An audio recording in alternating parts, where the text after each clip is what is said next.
O programa a seguir tem classificação indicativa livre. Olá! Estudos da ONG Defensoria da Água apontam que 70% dos rios, lagos e lagoas no Brasil se encontram poluídos, o que trazem riscos para os organismos vivos. E um grupo aqui da UFPR tem estudado esta poluição, a toxicologia da água. É o Aquatoxi. O Ciência começa uma série para mostrar os laboratórios envolvidos, as pesquisas desenvolvidas e os resultados para a população. O Ciência está no ar.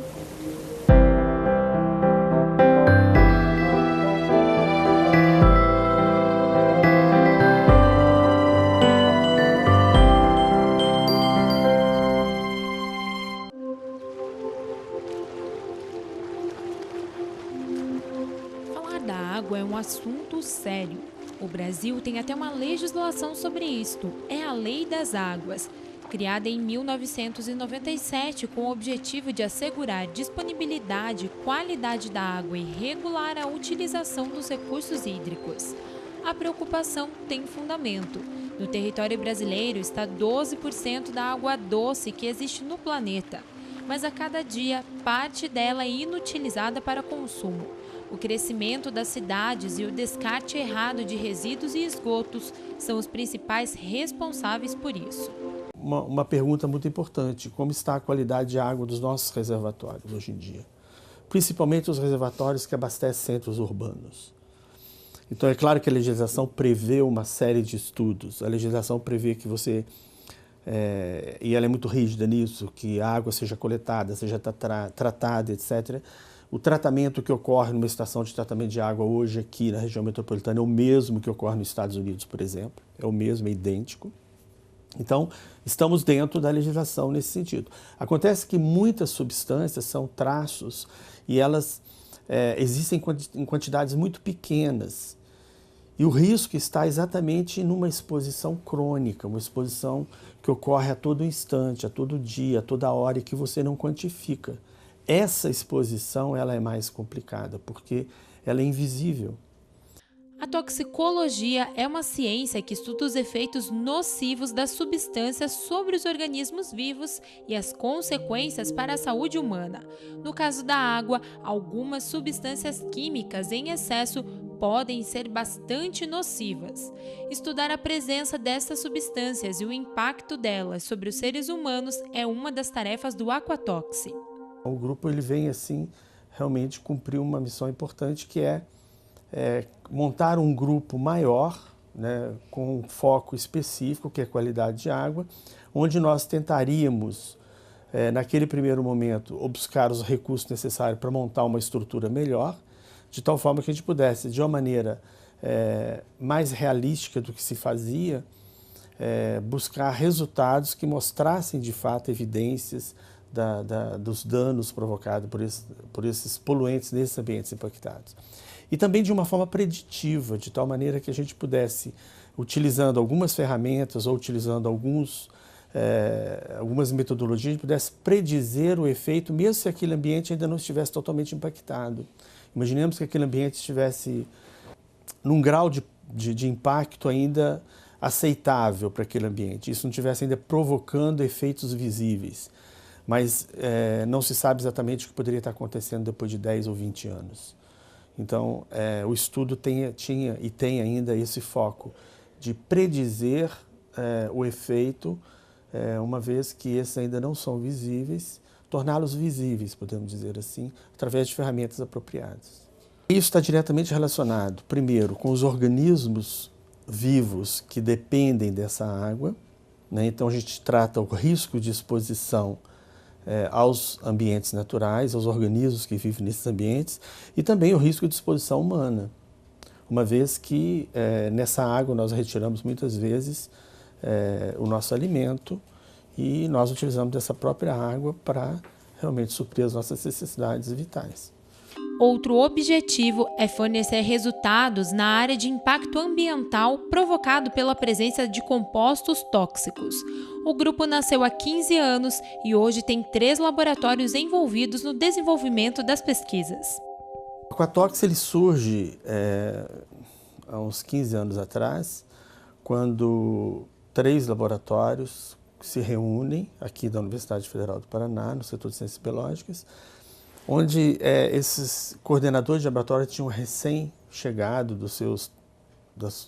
da sua formação, dos seus doutorados, etc. E formou-se então um grupo que pretendia fazer esse tipo de análise, exatamente conhecer melhor os nossos ambientes aquáticos aqui, principalmente na região metropolitana de Curitiba mais próximo, depois se estendendo um pouco mais no estado do Paraná, região do litoral, etc.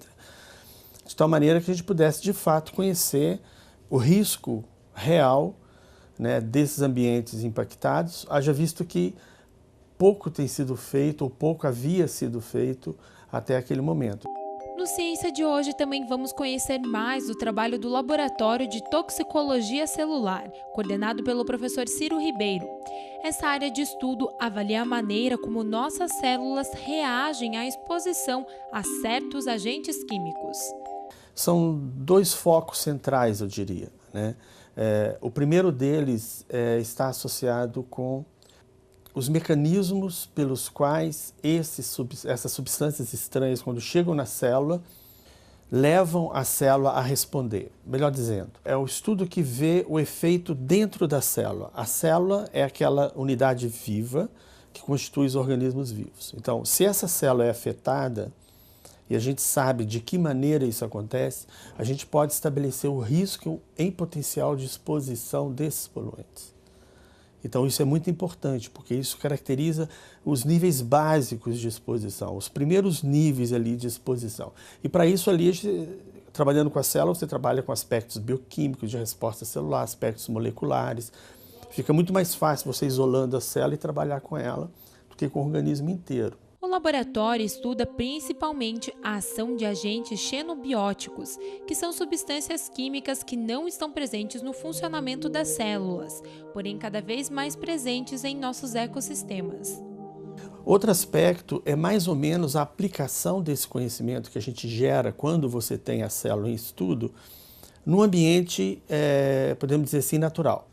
Então você vai para um reservatório ou para um rio, que esteja sob risco de exposição a poluentes, e você utiliza desses mesmos mecanismos de resposta celular, só que numa escala mais alta de complexidade biológica, que são os organismos vivendo naquelas populações, naquelas comunidades de seres vivos. Então, quando você vai lá e extrai do organismo extrai do ambiente determinados organismos e faz o estudo deles in situ, você consegue, então, ter uma resposta melhor, vamos dizer assim, das condições a que o organismo está exposto.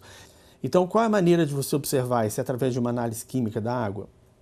Não necessariamente, porque às vezes são moléculas tão difíceis de serem detectadas e exigem equipamentos tão caros que isso torna-se no cotidiano uma dificuldade muito grande. Então, o que nós estamos buscando é avaliar essa qualidade da água através da saúde do animal que vive nessa água. Aí nós estaremos observando se essas substâncias em concentrações muito baixas estão de fato se acumulando, qual o risco e potencial que elas estão trazendo para aqueles organismos. E como a gente faz aquele estudo com o mecanismo de toxicidade que eu citei no primeiro foco de atuação do laboratório, ali nós já conhecemos a resposta que a célula de organismos vertebrados, que são muito semelhantes às de mamíferos, no caso o homem, quando você aplica isso no ambiente natural, você quase que pode traduzir isso para também uma resposta que poderia estar acontecendo na espécie humana. Então, o nosso objetivo em estudar os reservatórios vai muito além de uma análise de qualidade de água, vai estar muito relacionado com o risco de exposição humana. Dentre os estudos do laboratório está a embriotoxicologia. É a mais nova linha de pesquisa dentro do grupo e seu principal objetivo é mostrar quais as consequências de agentes tóxicos durante o desenvolvimento embrionário. Nós percebemos que havia uma carência no estudo da relação da toxicologia com o desenvolvimento embrionário.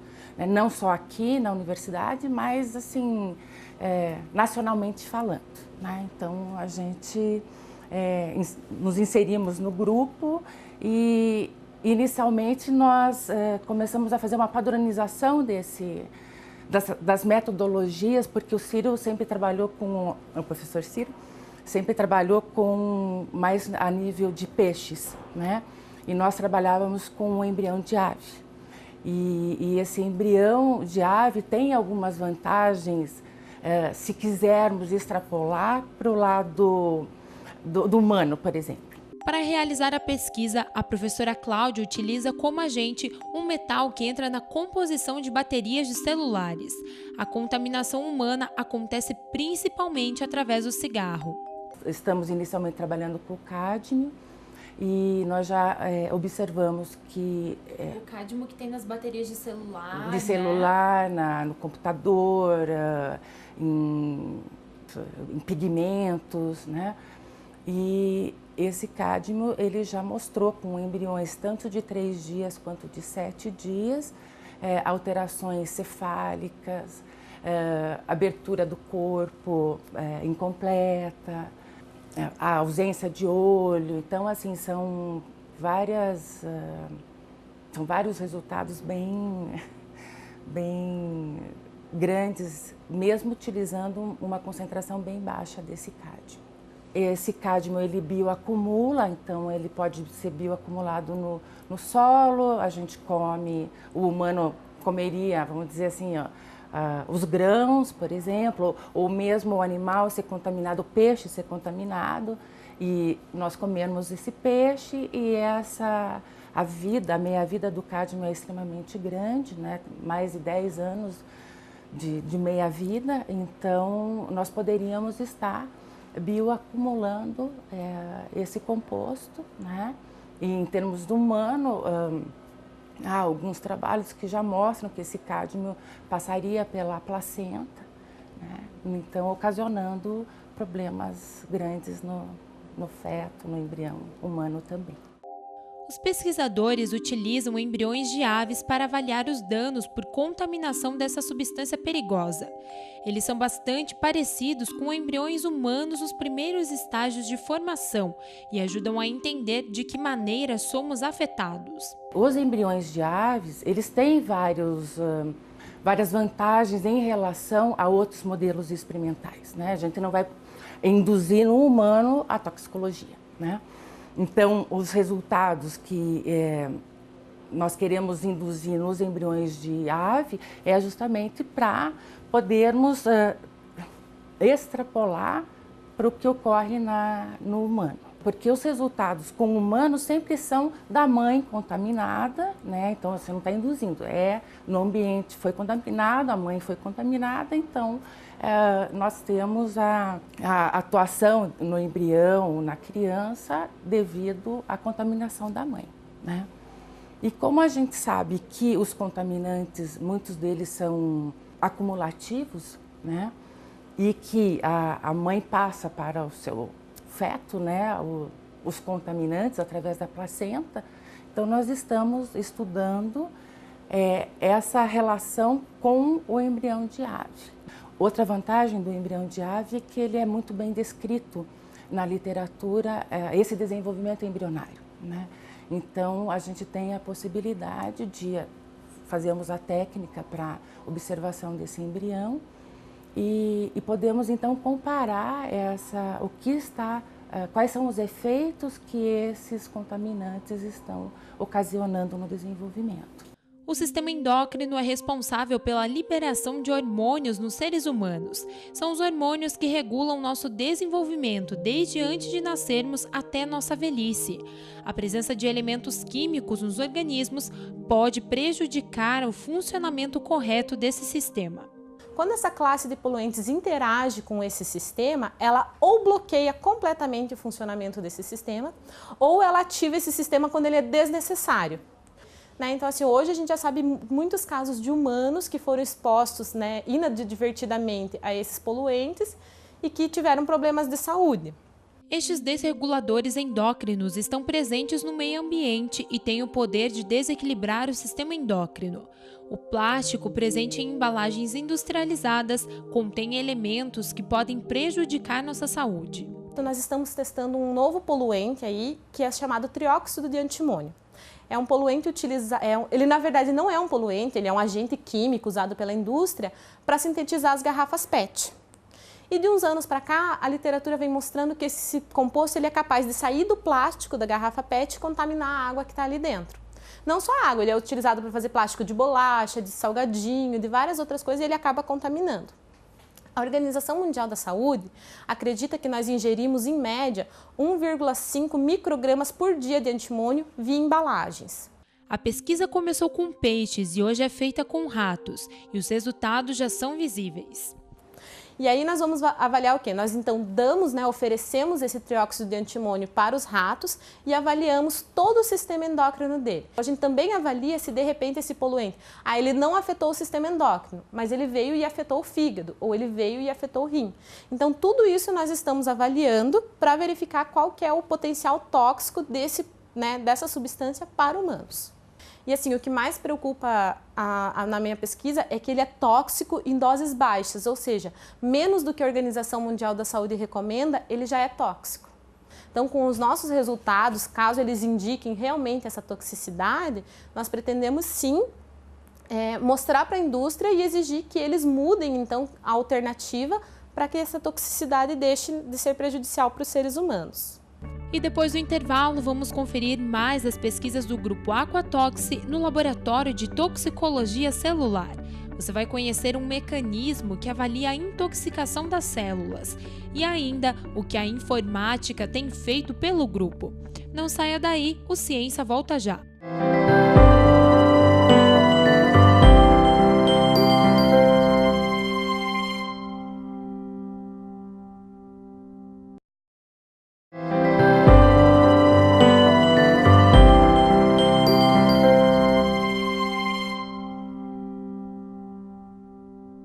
A água é essencial para a vida.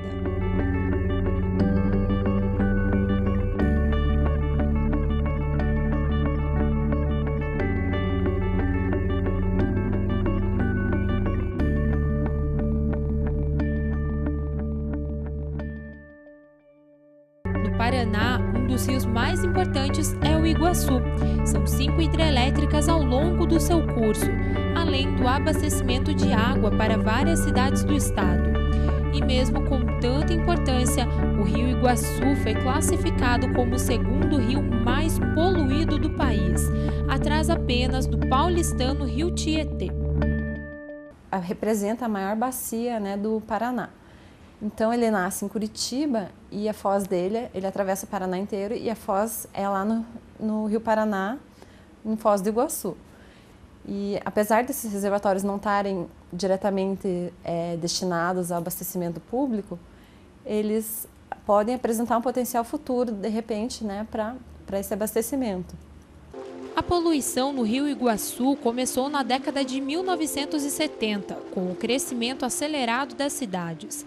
A falta de tratamento de esgoto adequado e o descarte inadequado destas substâncias são uma das principais causas de desequilíbrio ambiental. Na tentativa de obter resultados mais concretos sobre a qualidade da água do Rio Iguaçu, uma equipe do Laboratório de Toxicologia Molecular faz o biomonitoramento dos reservatórios de água. Após a coleta desses animais, a gente processa, separa os órgãos.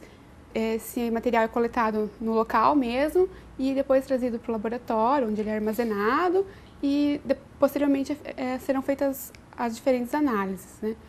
A coleta do material auxilia na detecção da qualidade da água que utilizamos e os resultados, infelizmente, não são positivos. Então, aparentemente, quanto maior a proximidade desses reservatórios em relação à nascente, a cidade de Curitiba, eles apresentam um maior nível de poluição, ou seja, a qualidade da água desses reservatórios mais próximos de Curitiba parecem estar mais poluídos em relação aos reservatórios mais distantes. Então a gente também vai verificar se esses reservatórios realmente estão mais poluídos. Outra pesquisa desenvolvida no laboratório analisa como os contaminantes presentes no ambiente interferem no funcionamento e no comportamento das células. E esse seria basicamente o mecanismo. Então, como que a célula responde e e dentro da célula quais vias metabólicas são ativadas para poder lidar com esse contaminante. A principal vantagem é o controle das condições experimentais. Então a gente não tem nenhum tipo de interferência a não ser o contaminante que a gente está testando. Existe uma outra vantagem também que é a questão ética. A gente não precisa utilizar grandes quantidades de animais. Se a gente já tem uma linhagem estabelecida, a gente não precisa nem sacrificar o animal. Quando a gente faz cultivo primário, a gente sacrifica, mas a quantidade é bem menor do que se a gente precisar, do que se a gente for fazer um trabalho em vivo. Então, eticamente, é bastante interessante. Então, diminui o uso de animais, porque a gente trabalha com as células isoladas. Então, essas seriam duas grandes vantagens. Uma terceira vantagem é que a gente só consegue estudar mecanismo de toxicidade se a gente usar célula. Exatamente pelo fato de a gente não ter outros interferentes, outros órgãos interagindo. Então, a gente consegue saber exatamente qual é o efeito na célula. E quando os seres humanos ingerem ou se alimentam de animais, vegetais expostos à água poluída, a intoxicação ocorre da mesma forma. Então, a gente tem encontrado resultados, dependendo do tipo de pesquisa, em duas grandes vertentes. A primeira vertente seria com a relação aos efeitos tóxicos. Então, efeitos tóxicos em células, a gente tem encontrado, por exemplo, efeitos de interação de contaminantes, que é algo muito difícil de estudar quando a gente trabalha com animais, quando a gente trabalha com sistemas em vivo, com os animais inteiros. Isso é bem difícil de estudar, porque a gente tem muitos grupos experimentais. Então, o efeito de interação de contaminantes a gente tem encontrado, esse é um efeito bastante promissor e é um grande desafio da toxicologia atual, da ecotoxicologia também, O segundo grande grupo de resultados seriam com relação aos mecanismos de toxicidade. Então, aí nós encontramos basicamente como que o contaminante exerce o efeito na célula. Tendo esses resultados, a gente pode, em alguns casos, extrapolar quais seriam os efeitos para um órgão-alvo e, com as devidas considerações, a gente pode até extrapolar isso para o efeito no organismo. Essa vertente, essa linha de pesquisa na área dos mecanismos é bastante importante. Sabendo o mecanismo de toxicidade do contaminante, a gente pode, inclusive, em alguns casos de intoxicação, estabelecer as melhores medidas para poder realizar um tratamento. E depois da análise, os dados das pesquisas do laboratório precisam ser armazenados. Assim, são aplicados conhecimentos de informática para a elaboração de modelos ecotoxicológicos, que prevêem como o ambiente pode se comportar daqui a determinado tempo se medidas de contenção não forem tomadas. Quando a gente coloca esses dados no modelo, esses dados de embriotoxicologia, por exemplo, eles nos mostram perfeitamente o quanto que a dinâmica da população futura está afetada com o nível de poluição que tem hoje. Então a gente faz testes em laboratório, normal, com as larvas, embriões e larvas, e depois a gente traz esses resultados para o computador. Daí a gente alimenta esse modelo com esses dados que a gente tem e a gente consegue, através do modelo, criar vários cenários futuros como seria, E os resultados que a gente tem são que, se a gente continuar com esse nível de poluição que a gente tem hoje, principalmente em relação à falta de tratamento de esgoto, o cenário futuro não vai ser muito bom, A gente já tem conhecimento até de algumas extinções pontuais em lugares de rio, por exemplo. Devido ao nível de poluição, as larvas não conseguem sobreviver e, consequentemente, a população adulta não consegue se manter. A ideia de compilar esses dados e fazer um modelo é prever um futuro para a população humana também, porque a gente faz uso dessa água. E outra ferramenta é a bioinformática, que armazena dados e propõe auxílio nas pesquisas de busca de materiais. Porque devido à grande quantidade de informação que é produzida, muitas vezes a gente pode acabar ficando perdido e não tendo acesso a toda a informação. E além disso, às vezes nós temos uma lista gigantesca de informações que é muito difícil de analisar. Então, a intenção de trabalhar com a literatura é tentar facilitar esse acesso à informação. Dessa forma, se a gente conseguir facilitar esse acesso, é mais fácil de conseguir, por exemplo, encontrar possíveis alvos de estudo de mecanismo para levar para o laboratório. Desse modo, a gente consegue reduzir, por exemplo, o número de animais, o tempo de testes. Do projeto que a gente vai começar a desenvolver aqui do laboratório é essa, de fazer um tratamento diretamente com a literatura, os dados que já foram produzidos, para tentar, a partir disso, conseguir extrair informações novas e potenciais novos alvos de estudo dentro de mecanismos de toxicologia. Além da listagem, né, de conceitos que são mais importantes de serem tratados, envolve o desenvolvimento de algoritmos e utilização de ferramentas que já existem na internet, como mineração de textos, ferramentas computacionais específicas, para conseguir encontrar especificamente conceitos que sejam mais relevantes dentro da nossa área. O Ciência de hoje está acabando, mas na semana que vem continuaremos a falar do aquatoxi. Até lá!